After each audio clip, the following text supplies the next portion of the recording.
그런데 여기 대단한 광고가 있습니다.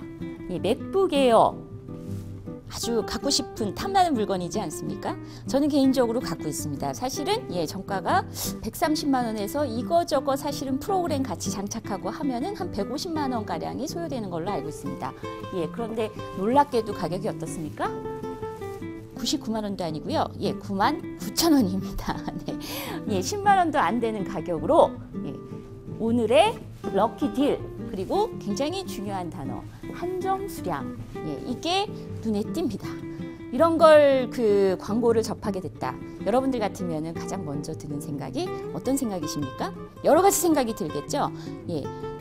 내가 구입한 노트북 사실은 2년밖에 안 됐다. 아직 몇 년은 충분히 더 쓸 수 있는데, 이걸 보는 순간 충분히 더 쓸 수 있는 노트북이 갑자기 작동이 느린 것 같고, 그리고 디자인도 후진 것 같고, 너무 무거워서 들고 다니기 불편해서 결국은 집에 두고 다니는 경우가 많아서 거의 일반적인 컴퓨터랑 다를 바 없다. 근데 사실 우리는 무수히 그 광고를 통해서 자극을 받습니다. 어떤 자극을 받냐면요, 이런 결핍 상태를 없애버리고, 그리고 뭐냐면 아까 처음에 보여드렸던 그 화면에 마치 드라마에 나오는 주인공, 짧고 강렬한 어떤 광고의 한 장면, 완벽하게 세팅되어 있는 세트장의 주인공처럼 될 수 있다 라는 그런 속삭임을 끊임없이 광고는 우리에게 속삭이고 있습니다. 그래서 근데 전제 조건이 있죠. 그냥 되는 게 아니에요. 그냥 당신이 노력하면 되는 게 아니고, 그냥 우아하게 살고 정말 건강하게 살고 열심히 살고, 그게 아니라 반드시 전제 조건이 있습니다. 그게 뭡니까?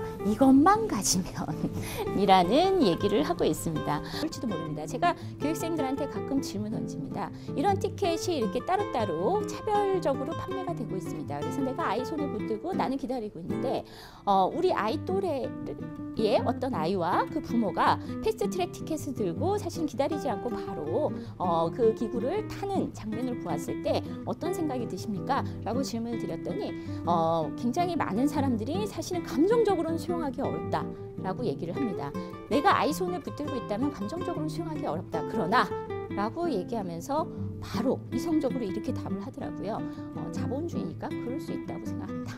이렇게 얘기하는 모습을 굉장히 많이 봤습니다. 그런데 이런 운동이 주로 언제 이렇게 활성화되기 시작하냐면요, 아이러니하게도 2008년 미국발 금융위기가 터진 다음에, 금융위기 터지고 나니까 미국의 중산층들, 서민들이 사실 어떻게 했겠습니까? 당장 금융위기니까 경제가 어려우니까 소비를 줄여야 된다, 혹은 소득이 줄었기 때문에 어쩔 수 없이 줄여야 된다 라고 생각해서 소비를 줄여봤죠.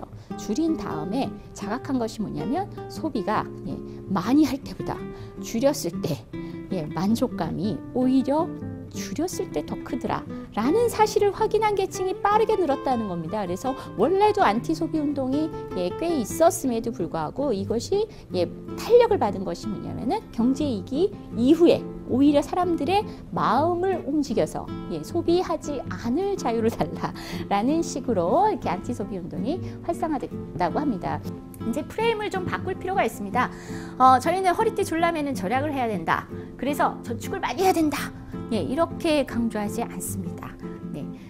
저축도요, 이런 절약 프레임에 갇혀서 저축을 그냥 돈을 안 쓰고 모아야 된다. 왜 모아야 되느냐? 자산을 형성해서 나중에 많이 모은 다음에 그때 가서 원 없이 써라. 이런 의미 아닙니까? 근데 보면은 우리는 저축에 대해서 이런 프레임에 또다시 갇혀 있어요. 뭐냐면 금리가 너무 낮습니다. 돈을 안 쓰는 건데 모았는데 금리와 수익률이 너무 떨어지니까 저축할 맛이 안 나요. 아낄 돈도 없고, 그리고 이자율도 너무 낮아서 저축해봐야 재미도 없다. 그러니까 사실은 절약하라고 얘기하면서 저축하라고 강조하지만 우리나라가 지금 저축률 세계 꼴찌를 기록하고 있습니다.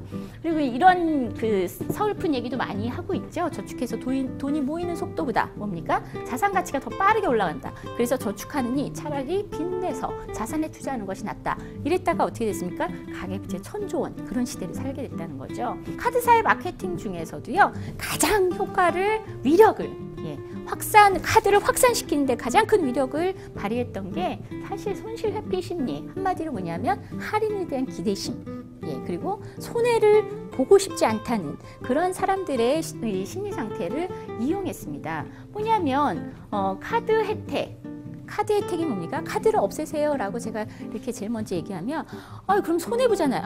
제일 먼저 나오는 얘기가 그거거든요. 그래서 현금 쓰면 손해다 라고 각인시키는 마케팅, 끊임없이 포인트, 할인 혜택 이런 것이 주어지고, 그리고 뭐 이렇게 포인트가 누적되면서 공짜로 어떤 제품을 이용할 수 있을 것 같은, 여전히 카드 없이 쓰면 내가 진짜 제값을 주고 사지 않을까, 뭐 이런 그 생각을 갖게 되면서 사람들의 마음을 불편하게 하고 있는 경우가 있습니다.